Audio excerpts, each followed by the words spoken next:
people moving from cities of millions of people, and they're moving to these small towns, but sometimes they love it because they're getting an extra 2 hours a day with their family every day that they didn't have before. And so things like that are meaningful for people.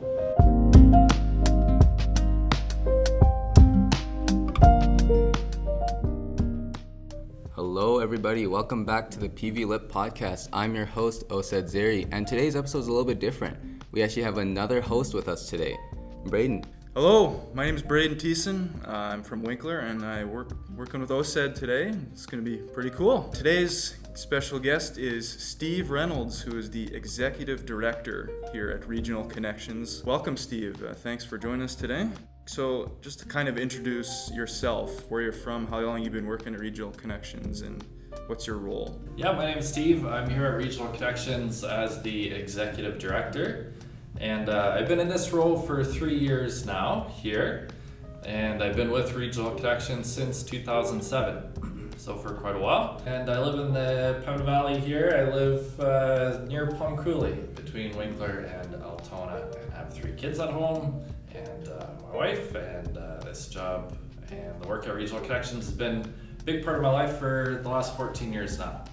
And so it's been an exciting place to be. So what got you involved in immigrant services in the first place? I started out actually as an English instructor, and I got into teaching ESL partly because I wanted to travel. So I did some of that training during college, and then went and lived in Japan for a couple years. My wife and I lived in Osaka and taught English there. And from 2005 to 2007, and then came back here. My wife is from the area and I'm not, so I didn't know really what was happening in Winkler or going on in the area, and we came back and just saw an ad in the newspaper for an ESL instructor. I thought I had to go to Japan for that. I didn't know I could do that in Winkler.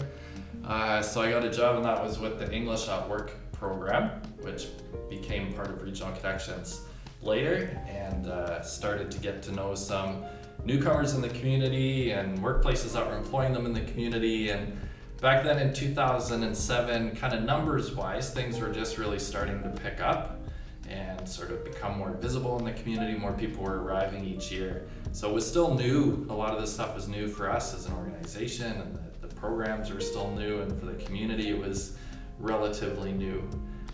So it was a pretty different time, but that was how I first got involved. Like you said, you started back in 2007 with Regional Connections. So I'm curious, what has changed the most from then to now? Quite a bit has changed. So in 2007, there was just one office. We were in Winkler, and we're on Main Street where Red River College is now.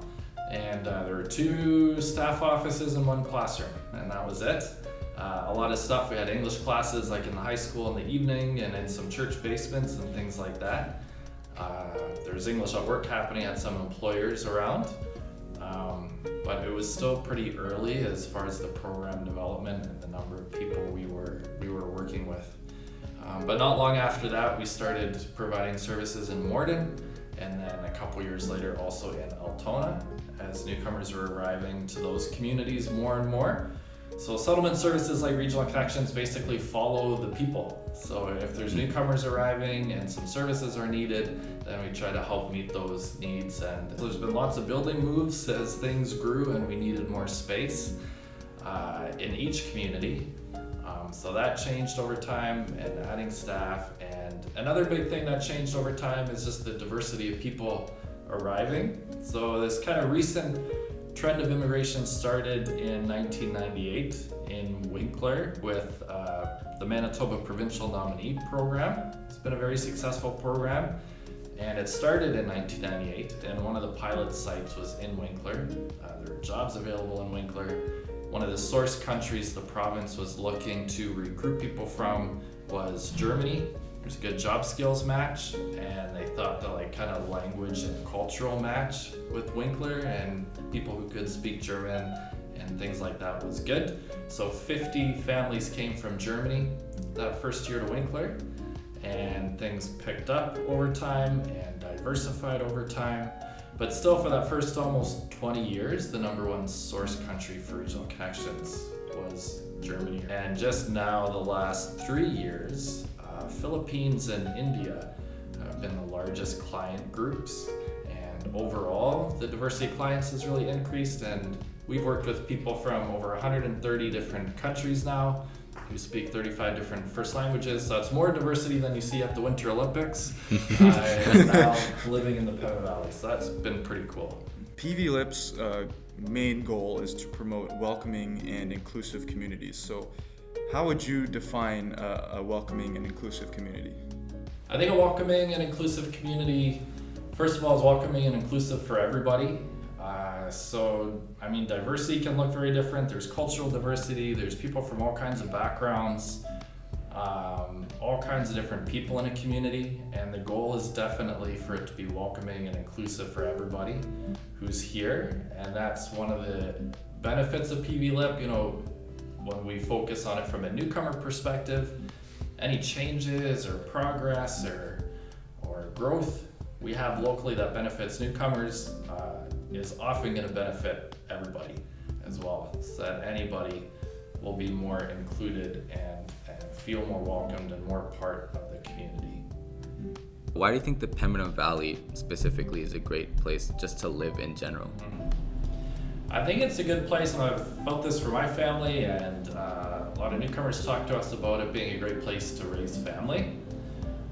So it's really popular for people coming for jobs. There are jobs available, and coming with kids. So communities are safe and schools are good, and even hearing comments like reduced commute times, for example.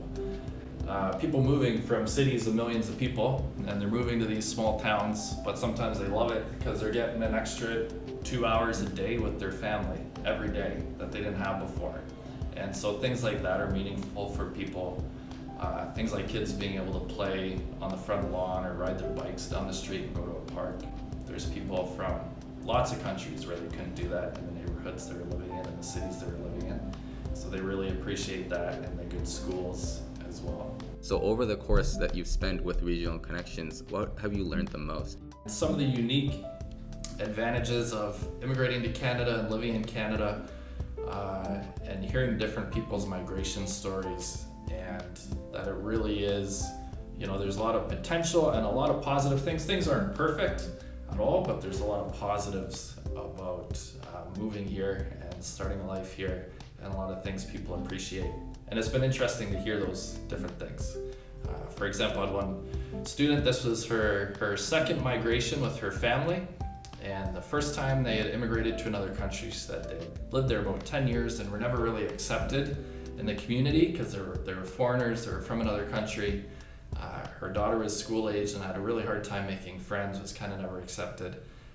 And after moving here, they'd just been here about a month, and she was crying when she told me her daughter had been invited to a birthday party and a sleepover of her classmates. And in 10 years that had never happened in the other country, and it was happening in a couple months here.